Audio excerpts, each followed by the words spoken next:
Yes, Ugly Sonic. What? That's the spirit. And they'll like me for who I am. I thought you were dead. Not like last time when the internet got one look at my human teeth and burned the place down.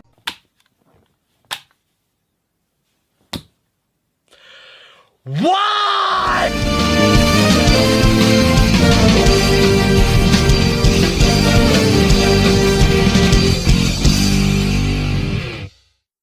Welcome back everyone to the second countdown to Sonic Month 2022, and today I'm thinking of counting down my favorite bosses in the series. Bosses are mostly not that great in Sonic games. They're meant to test your skills on what you learned so far. Some bosses do that, others however, well, you'll just find whatever way to cheese through them. Although that's not to say all bosses in Sonic are bad, as most actually end up as being some of the series' highlights. That being said, I haven't played every Sonic game around, so if I haven't played it, a boss wouldn't be on the list. And before that out of the way, let's get rolling on to it.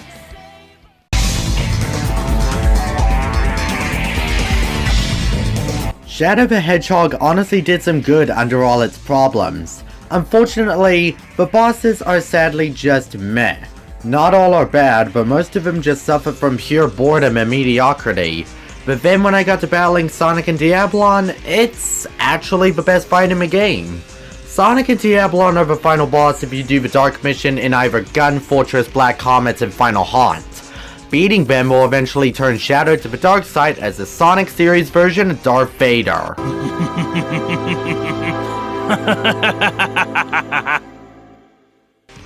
Anyways, this fight isn't that bad. You don't have to attack Sonic himself because the health gauge is all from the gun mech, Diablon, mobilized from the commander as the last line of defense between the Black Arms and Earth, with Shadow eventually betraying humanity and all his friends.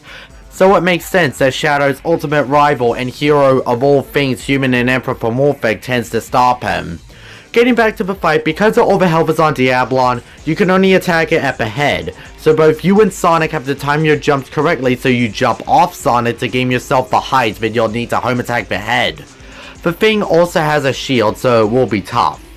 Once you reach a certain amount of hit points down, the boosters will eventually malfunction, leaving the rest of the fight on the ground. Once you get him distracted by getting close, he will swing at you saying, "Hold still, you devil," and home attack the head. He will, at some points of the fight, move to another part of the arena, charging energy and firing the antimatter cannon.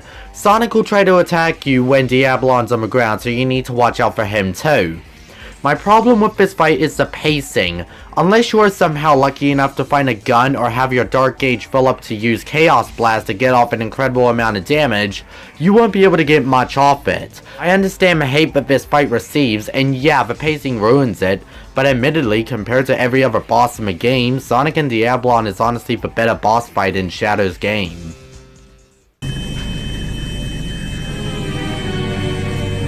Shadow! Why are you siding with those black creatures? Siding with them? You're joking, right? I'm just siding with whoever goes up against you.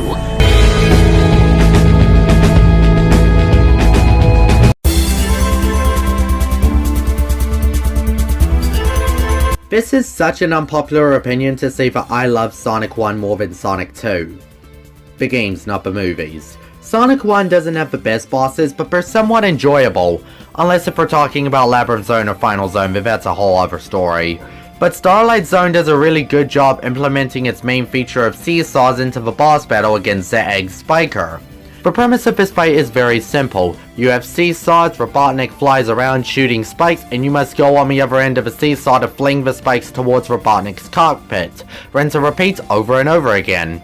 I like this battle the best because compared to every other boss, Green Hill's boss is just pretty much a giant wrecking ball, Marble's boss just shoots down fire on one side of the platform to the other, Springyard's boss is just one spike picking and destroying pieces of the platform, Labyrinth is just a chase sequence, and Final Zone is brutal. But Starlight's boss is not too easy, but it's also not too hard. It incorporates the gimmick of the stage to its best potential, the best boss battle in the game for the best stage in the game.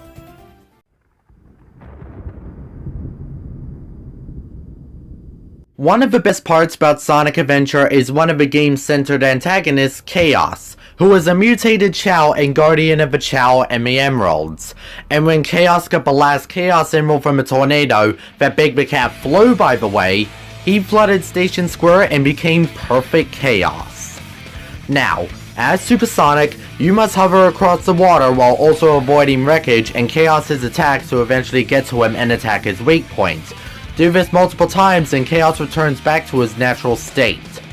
This fight is so great as it is the first time that Super Sonic has been used in the final boss, not counting all games prior to Adventure, and has been a staple in most other Sonic games. Controlling Super Sonic feels so great while slightly slippery, but hey, you get to use Sonic's God mode in 3D for the first time, so hey, we can at least let that pass. You can also hover on the wrecked roads where there are speed pads and rings which you'll need in order to stay alive. Chaos will also shoot projectiles like spears and even perform a Dr. Octagonopus meme before it was even a thing. Also, the boss theme is the main theme Open Your Heart, which makes an epic final battle music, and the second phase has a very dramatic track which is very cool and brings intensity to what Chaos had become. Honestly, I'm glad this battle returned in Sonic Generations. That battle would have made the list too, but I have a Generations boss already on here that is coming up soon.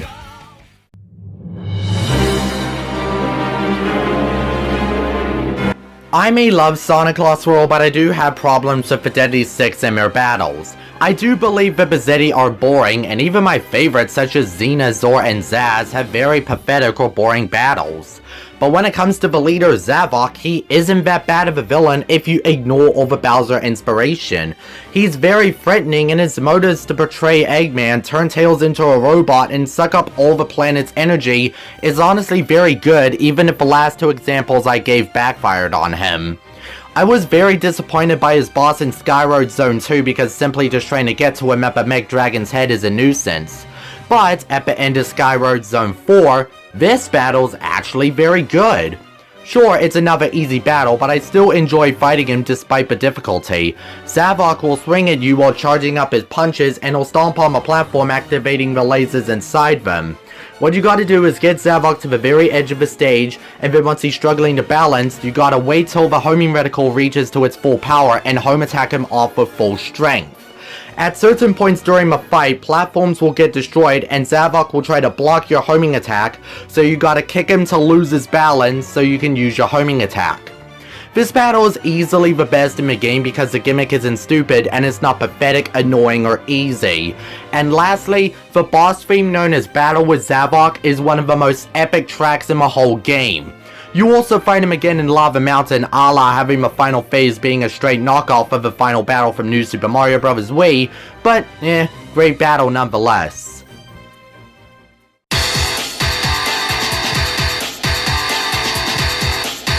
One of my favorite moments of Sonic Rush Adventure is definitely the bosses. The bosses in the original Rush were great as well, but sometimes they were just really frustrating rather than fun. But as for Rush Adventure, with its toned down difficulty, the bosses are much more fun in my opinion, and the first boss is a great introduction on what's to come. The Ghost Rex may not be the best boss in the game, but he does a really good job at cementing future bosses. There are two phases to the fight. The first phase on the surface, while the second phase is underground. So in the first phase, he'll pretty much come to bite you, leaving his head wide open to attack. And he'll also try to attack you by going through the arena. I also love how he'll just run around the arena as well. It brings a lot of charm to the fight. And then once he reaches half health in the second phase, he has a couple new ways of attacking. Pretty much from stretching his head and slamming the ground, causing a shockwave, or just simply tilting his head.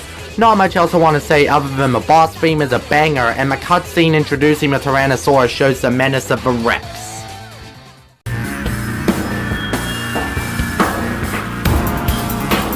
One of my favorite moments when playing Sonic Adventure 2 is fighting the bosses, from the rival fights to the gun mechs and others. My original choice was going to be the Egg Golem, but the more I thought about it, holy crap do I enjoy fighting the Bio Lizard. First time fighting this thing, I hated it as it is a huge difficulty spike compared to the Sonic vs. Shadow Final Duel and the Final Hazard, which is a separate fight by the way. I hated it because of the camera, the shadow balls, the pink targeting orbs, and the frickin' water causing most of my deaths. but as I've grown more experience in Adventure 2, I've gotten better at this fight, and now I simply enjoy fighting this thing every time. While the water is still a nuisance, it's really all I hate about this fight. The Shadow Balls require thinking fast with timing put into the mix, and the phases where the pink orbs come into play, homing attacking onto them to get to the weak point is very fun. And the final part where you're floating in zero gravity, avoiding the pink orbs to hit him. Even back when I first fought him in the end of 2015, I've never had a problem with this segment specifically. Pretty much the Biolizard can be summed up like, you wait until the prototype of the ultimate life form is trying to catch his breath so you can grind on him and attack his life system. Altercations will arise halfway through, creating a sheer sensibility of variations and patterns. The Biolizard is a hard fight, no exaggeration when I say that this is actually one of the most difficult bosses in Sonic history, and quite possibly one of the hardest 3D platformer boss battles of all time. And I can definitely see why people dislike fighting him, myself included once. Maybe due to the trauma this thing gave players back then, but every time I go back to this fight, it's a battle in spectacular fashion.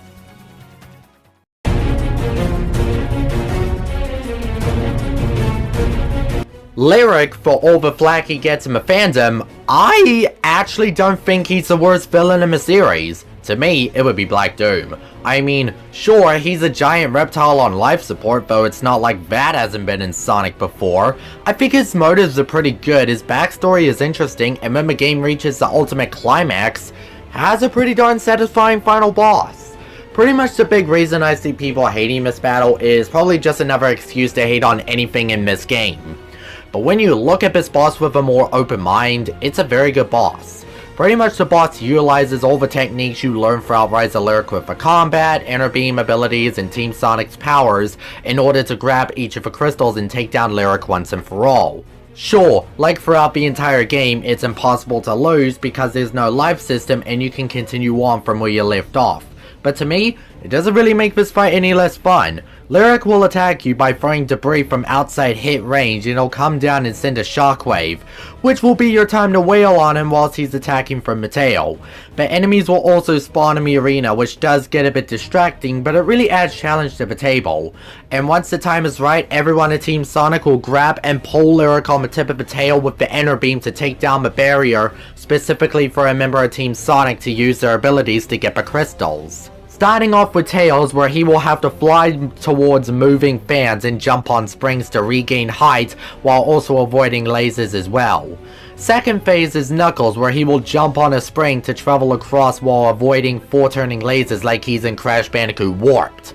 Third phase is Amy, where she'll jump on pink railings, then speed across a chunk of a road on speed pads and go across a pink railing while also avoiding not 4, but 8 turning lasers.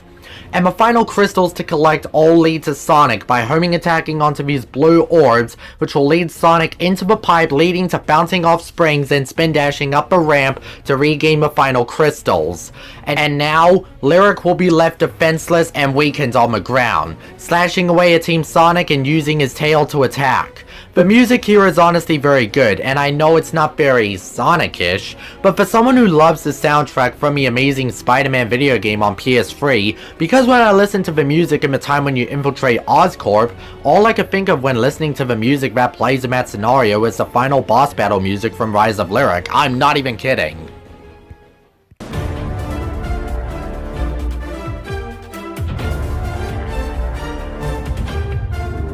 You do realize that, and the final boss theme from Sonic Bust Rise of the Villain, that has nothing to do with music, have barely anything in common with one another. Your mind is nothing more than spaghetti inside a bowl of ramen, you retarded ass head for flesh and bones. Come on! Come save it in my face, you son of a bitch!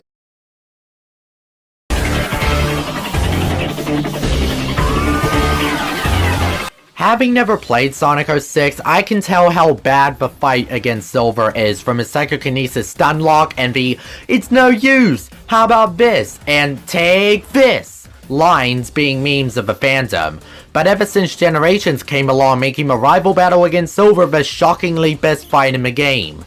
Instead of being stuck in the arena all fight long, like with the other rival battles, it's a constant non-stop running battle. Silver will use his psychokinesis to pick up cars and wreckage on the highway to throw at Sonic, but Sonic can use them to home attack on to get near and hit Silver right in the chest hair. At some points in the fight, Silver will try to smash you with 3 debris smashing one, then the other 2 at the same time, and pick up a frickload amount of cars this psychotic psychokinetic can possibly carry, collide them, and try to run Sonic over. But in the end, Sonic is the one running on them to get to Silver, and at the end of the fight, Silver will pick up a crap ton of debris and wreckage to create a giant debris ball to squash you. And while you're running away from a thing, Silver will squash you with debris, forcing you to sidestep out of the way and attack Silver and give him a taste of his own medicine. I love this fight because you're always constantly on the move. Silver's attacks have a right amount of pacing, giving the player enough time to react, and there is always debris on the road causing Sonic to slow down if he hits it when not using the boost. Out of every representation in Sonic Generations, the Silver fight gets the most love, time, and dedication put into it, making this my favorite fight in Generations.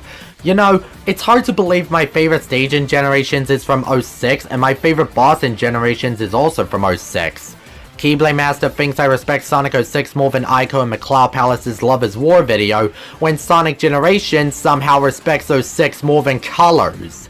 I can't believe Campbell respects Sonic 06 more than Ico. Maybe that or he's right. Maybe I do appreciate Sonic 06 content more than I should, but yeah.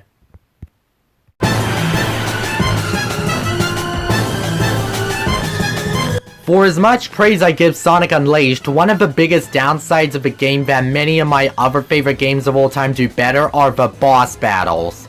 I mean, the daytime battles are boring and the nighttime battles are tedious, but once you reach the penultimate boss of Unleashed, man did this boss do great!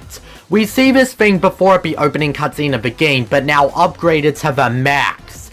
The Egg Dragoon was such an amazing redemption for the bosses. Like with the Lyric battle, Eggman will send out his troops, the Egg Fighters, into the falling arena to kill Sonic, all while Eggman is going to war with the blue tolerable Laughingstock.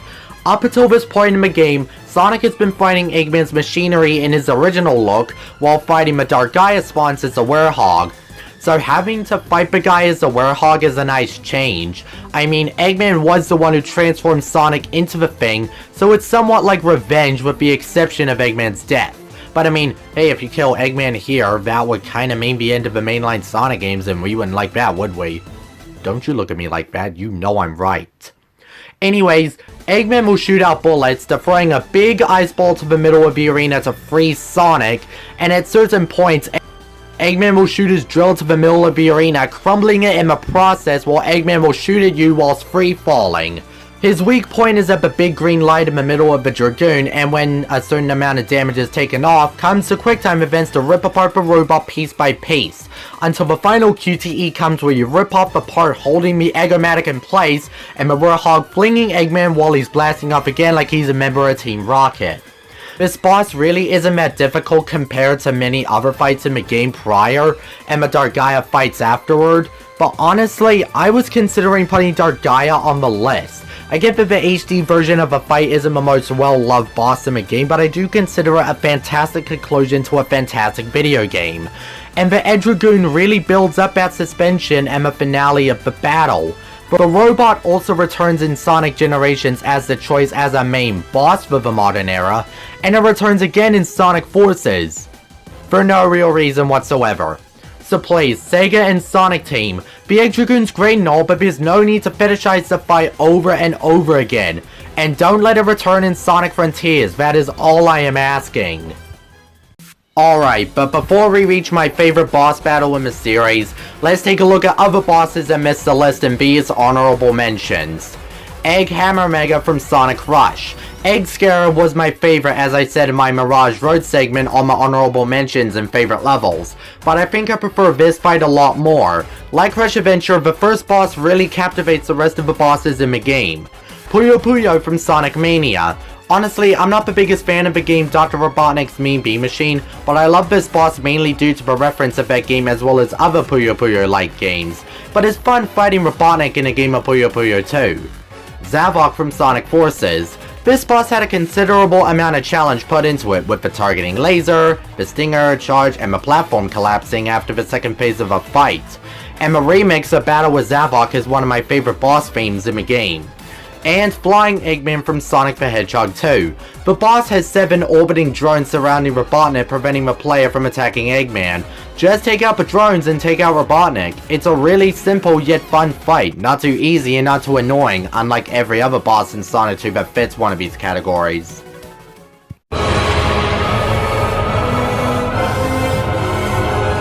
So Sonic Colors' bosses are a fine lineup, but the second half of bosses are literal straight knockoffs of the first half with many changes here and there. But regardless of the changes, the tactics to hit the boss remain the exact same unless we're talking about Emerald Jelly with some tweaks to its tactics. But then the final boss comes around and gives us one of the greatest moments in Sonic's lifetime.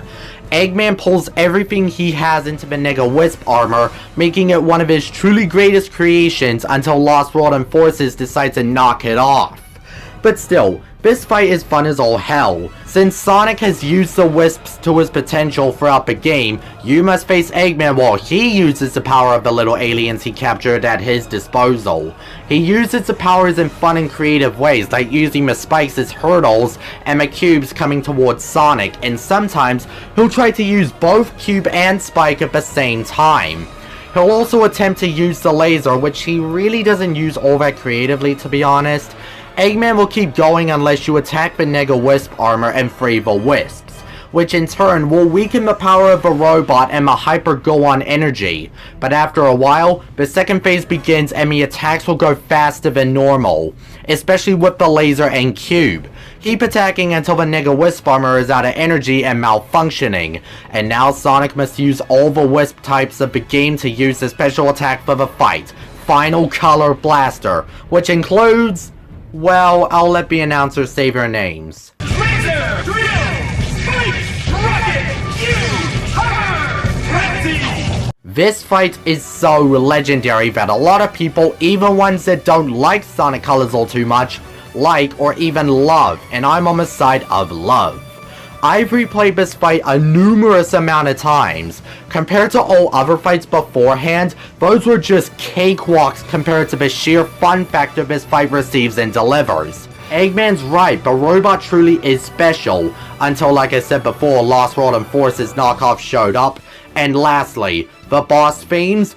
Good, great, awesome, outstanding, amazing!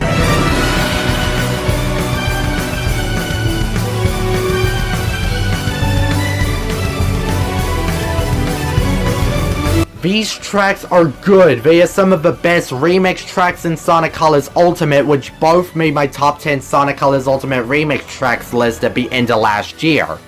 And speaking of music, I'm User One Campbell, and tune in next time for when we talk about the greatest tracks in this series made by the legendary band Crush 40.